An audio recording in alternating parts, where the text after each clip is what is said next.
Passion of Christ according to John chapter 18 verses 1 up to chapter 19 verses 42. When he had finished praying, Jesus left with his disciple and crossed the Kidron valley. On the other side there was an olive grove, and he and his disciple went into it. Now Judas, who betrayed him, knew the place because Jesus had often met there with his disciples. So Judas came to the grove, guiding a detachment of soldiers and some officials from the chief priests and the Pharisees. They were carrying torches, lanterns, and weapons. Jesus, knowing all that was going to happen to him, went out and asked them, "Who is it you want?" "Jesus of Nazareth," they replied. "I am he," Jesus said. And Judas the traitor was standing there with them. When Jesus said, "I am he," they drew back and fell to the ground. Again he asked them, "Who is it you want?" And they said, "Jesus of Nazareth." "I told you that I am he," Jesus answered. "If you are looking for me, then let this man go." This happened so that the words he had spoken would be fulfilled. "I have not lost one of those you gave me." Then Simon Peter, who had a sword, drew it and struck the high priest's servant, cutting off his right ear. The servant's name was Malchus. Jesus commanded Peter, "Put your sword away. Shall I not drink the cup the Father has given me?" Then the detachment of soldiers with his commander and the Jewish official arrested Jesus. They bound him and brought him first to Annas, who was the father-in-law of Caiaphas, the high priest that year. Caiaphas was the one who had advised the Jews that it would be good if one man died for the people. Simon Peter, another disciple, were following Jesus. Because the disciple was known to the high priest, he went with Jesus into the high priest's courtyard. But Peter had to wait outside at the door. The other disciple, who was known to the high priest, came back, spoke to the girl on the duty there, and brought Peter in. "You are not one of his disciples, are you?"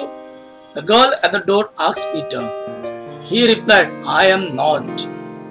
It was cold, and the servant and the officials stood around a fire they had made to keep warm. Peter also was standing with them, warming himself. Meanwhile, the high priest questioned Jesus about his disciple and his teachings. "I have spoken openly to the world," Jesus replied.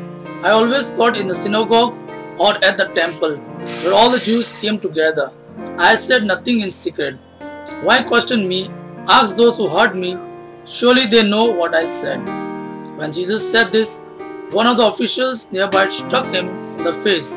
"Is this way you answer the high priest?" he demanded. "If I said something wrong," Jesus replied, "testify as to what is wrong.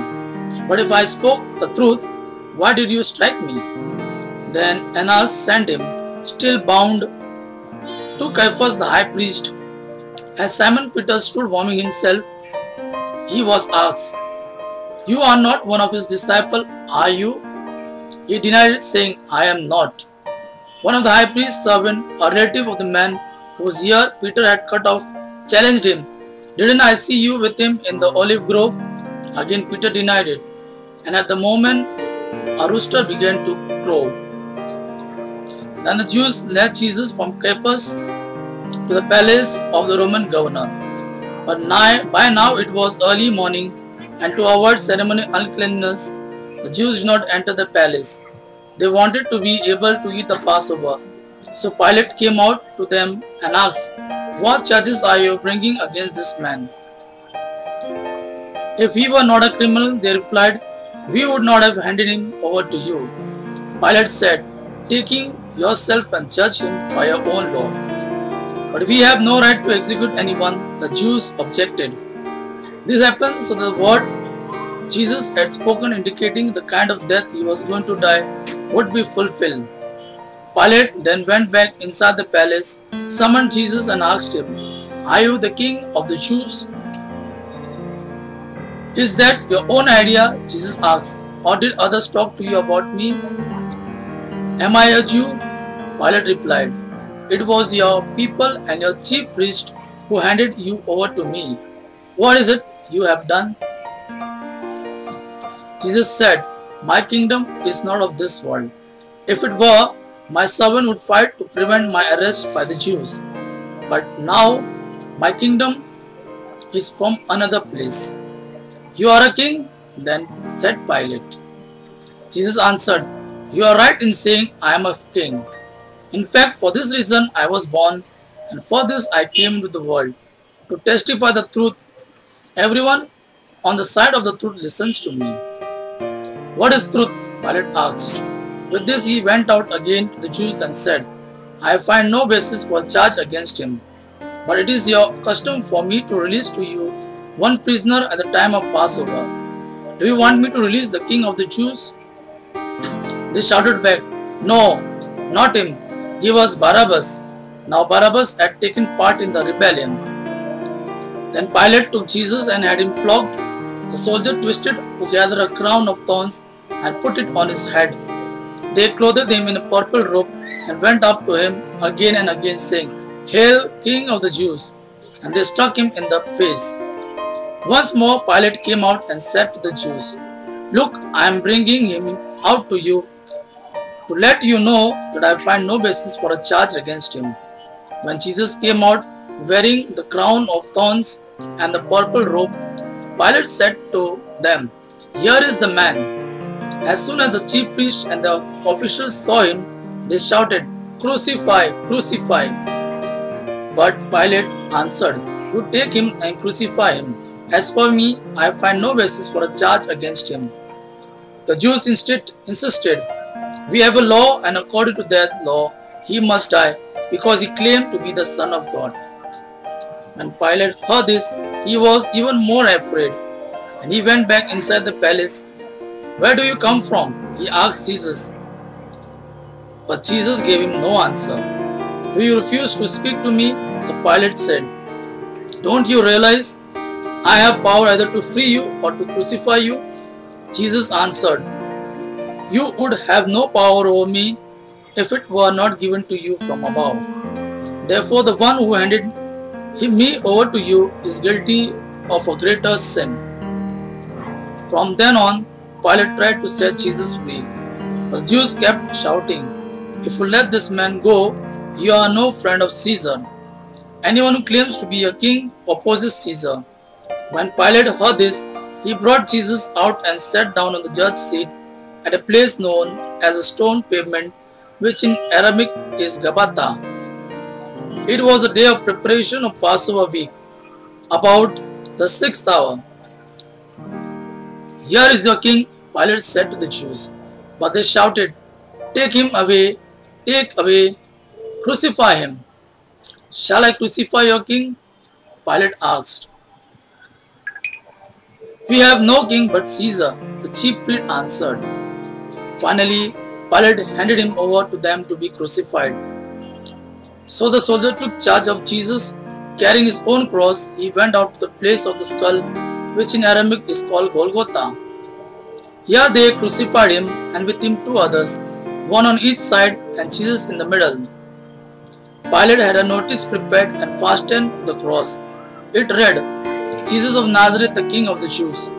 Many of the Jews read this sign, for the place where Jesus was crucified was near the city, and the sign was written in Arabic, Latin and Greek. The chief priest of the Jews protested to Pilate, Do not write the King of the Jews, but that this man claimed to be the King of Jews. Pilate answered, What I have written, I have written.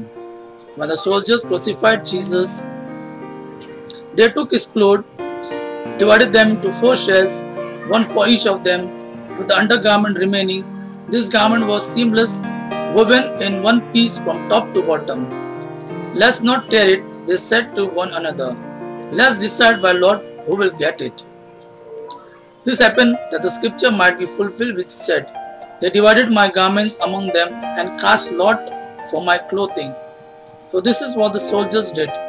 Near the cross of Jesus stood his mother's sister, Mary the wife of Clopas, and Mary Magdalene. When Jesus saw his mother there and the disciple whom he loved standing nearby, he said to his mother, Dear woman, here is your son, and to the disciple, Here is your mother. From that time on, this disciple took her into his home.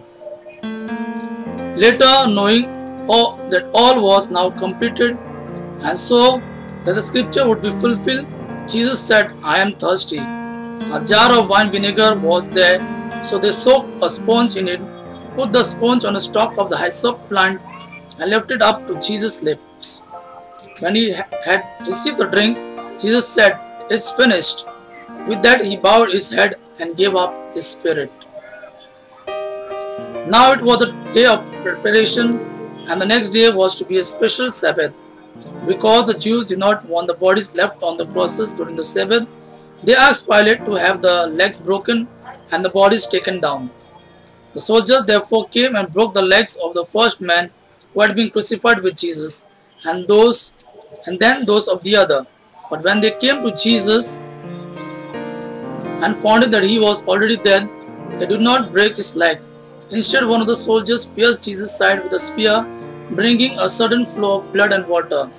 The man who saw it has given testimony, and his testimony is true. He knows that he tells the truth, and he testifies so that you may also believe. This thing happened so that the scripture would be fulfilled, not one of the bones will be broken. And as another scripture says, they will look on the one they have pierced. Later, Joseph of Arimathea asked Pilate for the body of Jesus. Now Joseph was a disciple of Jesus, but secretly because he feared the Jews. With Pilate's permission, he came and took the body away. He was accompanied by Nicodemus, the man who earlier had visited Jesus at night. Nicodemus bought a mixture of myrrh and aloes, about 75 pounds. Taking Jesus' body, the two of them wrapped it with the spices in stripes of linen. This was in accordance with the Jewish burial customs. At the place where Jesus was crucified, there was a garden, and the garden of a new tomb in which no one had ever been laid, because it was Jewish day of preparation, and since the tomb was nearby, they laid Jesus there.